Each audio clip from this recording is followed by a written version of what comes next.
is an apple. There are many different varieties of apple, 7,500 in fact. But I'm not here today to talk about how eating this piece of fruit is going to keep us young and healthy. I'm here to talk about how this object can change our lives.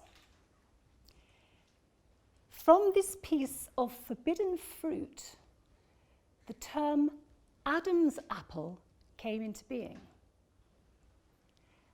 And that's what I'm going to talk about. The human voice, the singing voice, the operatic singing voice. Here's a present. Now, here we have a model of a larynx.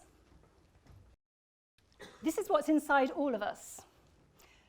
This is 4 times as large, though. We have the hyoid bone at the top.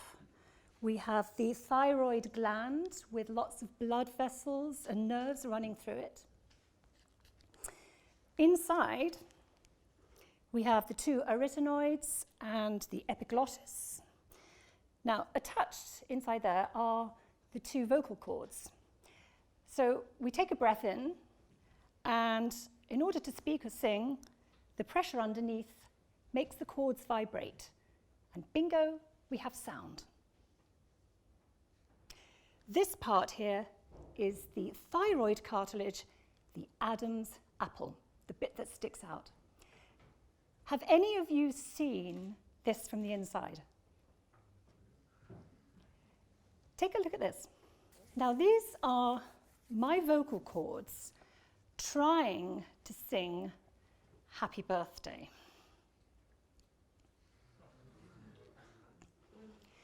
Happy birthday to you. Happy birthday to you. Happy birthday, dear TEDx. Happy birthday to you.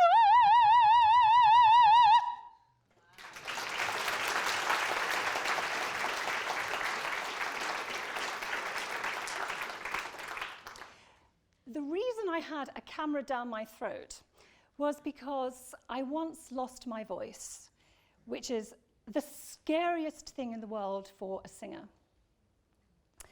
I was preparing for the premiere of an opera by Rameau called Les Boréades, and suddenly my voice wasn't there. So I had no idea what it was. I went to the doctor. He looked at my cords. Everything seemed okay. I went to the specialist. Nothing. It looked fine. I then went to the expert on Harley Street. Nothing wrong. So what could it be? We then realized what it was. The night before the opera, my boyfriend had dumped me. Oh, it's okay. I've got my Prince Charming now. And I've got my voice back. So how did singing begin for me? Well, I was about 10 years old, and I remember my dad, one Sunday afternoon, making me sit down after Sunday lunch and listen to this record. So he gets out this vinyl, this old vinyl from this brown sort of sepia cover. I can almost smell it now. It was sort of musty, stale smell. He puts the record on, and I'm transported. I'd never heard anything like it before. This voice was like pure soft velvet. It was so smooth and seamless and seductive. That was the voice of Jussi Björling. Let's hear his Adam's apple in action.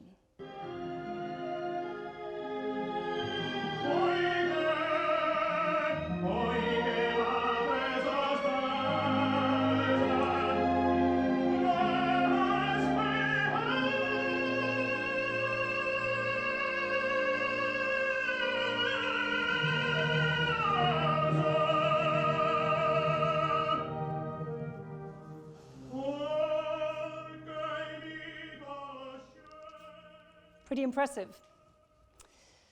So my dad was a very big inspiration for me. My mum, on the other hand, wasn't quite so encouraging. I remember saying to my mum, "Mum, when I grow up, I want to be a musician."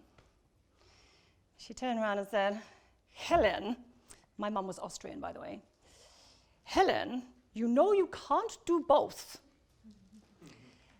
But I did grow up and become an opera singer. Many, many years later, I'm away working somewhere overseas, and I get a phone call. My dad has had an accident.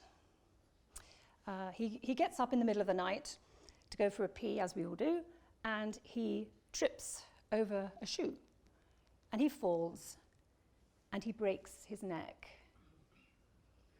He's paralyzed from here down. I rush to his bedside in hospital.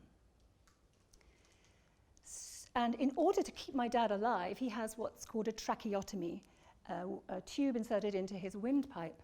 So he can't speak, he has no voice. And I look into his beautiful grey-green eyes, and one of the last things my dad ever mouthed to me was, "Go." And I did what my dad loved me doing more than anything else in the world. I went to sing in the opera then at Monte Carlo. I'd like to ask, who's been to an opera here?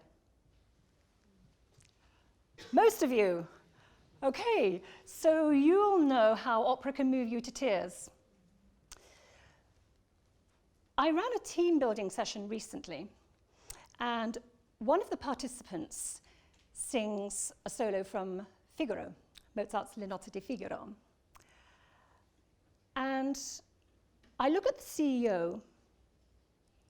He's got his head in his hands, and he's crying. He's so moved by what he hears. He's so connected to his emotions. He said to me afterwards, he'd no idea one of his staff had such talent and that singing can move us in this way. For me, there's a quote by Churchill which says, "Before you can move their tears, your own must flow." Opera doesn't have to be about mythological characters and fairy tales and gods. It can be about real life too. Did any of you see Between Worlds not that long ago at the Barbican? An incredible opera written by my friend Tansy Davies. It's based around 9/11, but it's actually about humanity. Did you know up there on the 110th floor, there was a security guard singing to people as they jumped to their deaths? Plato sums it up beautifully for me. Music gives a soul to the universe and wings to the mind. I believe opera has everything in life you could ever wish for. You have the power of the music, you have incredible singers, you have a fantastic orchestra, you have the magical stage set, you have illuminating lighting, you have the drama, the compelling storytelling, but most of all, you have the voice. You have the vulnerability of the human voice. Opera is about the relationships we have. It's about the relationships that we don't have. It's about the choices we make and the society we live in. For me, opera celebrates life. I'll even go as far as saying opera saves lives. It gives us a purpose, a reason for being here. There's a profound connection. All these things link us together because we're human. And that is the truth about opera. My favorite opera is Wagner's Meistersinger. Now, it's a shame we haven't got 6 hours to hear it all, but we have got time for a few bars. Listen to this.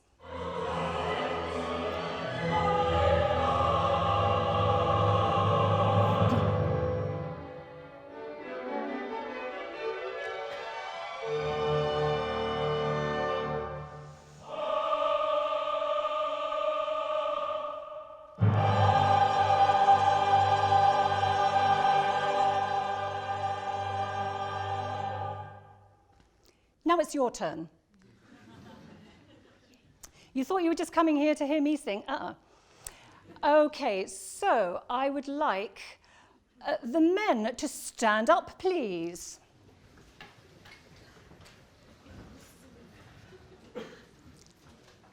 Great, fantastic. So, gentlemen, let's just try this, please. I'm going to demonstrate what you're going to sing, and just copy after me, okay?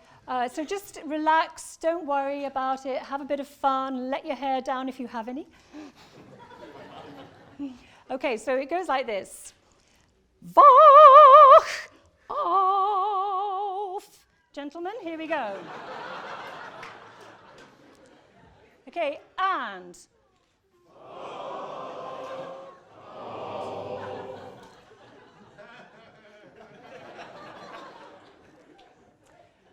Can we try that again? Okay, so let me demonstrate once more. And the words are wake up. Wach auf. Wach auf. Here we go, gentlemen. Wach auf.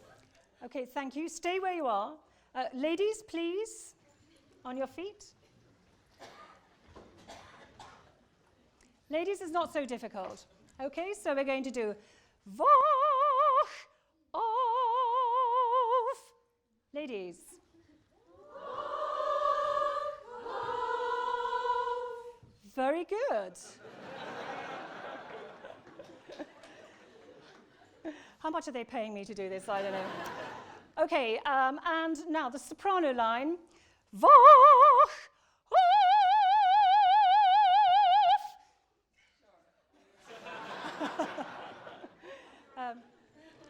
So who would like to do that? Okay, right. Well, I'll tell you what we're going to do is we're going to put all three together now, okay? So, and let's just try it, and then we'll do it with a recording. La! We all start on the same note. Ready, and. Wach auf.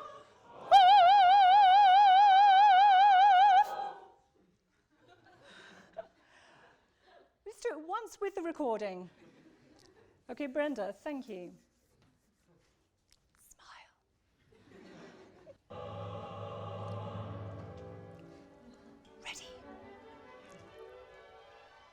1, 2.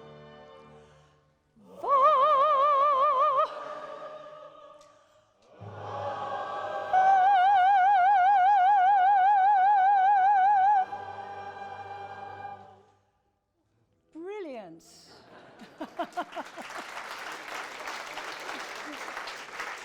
You're fantastic, by the way. I mean, I do think we've got the first TEDx choir. Really, you are absolutely brilliant.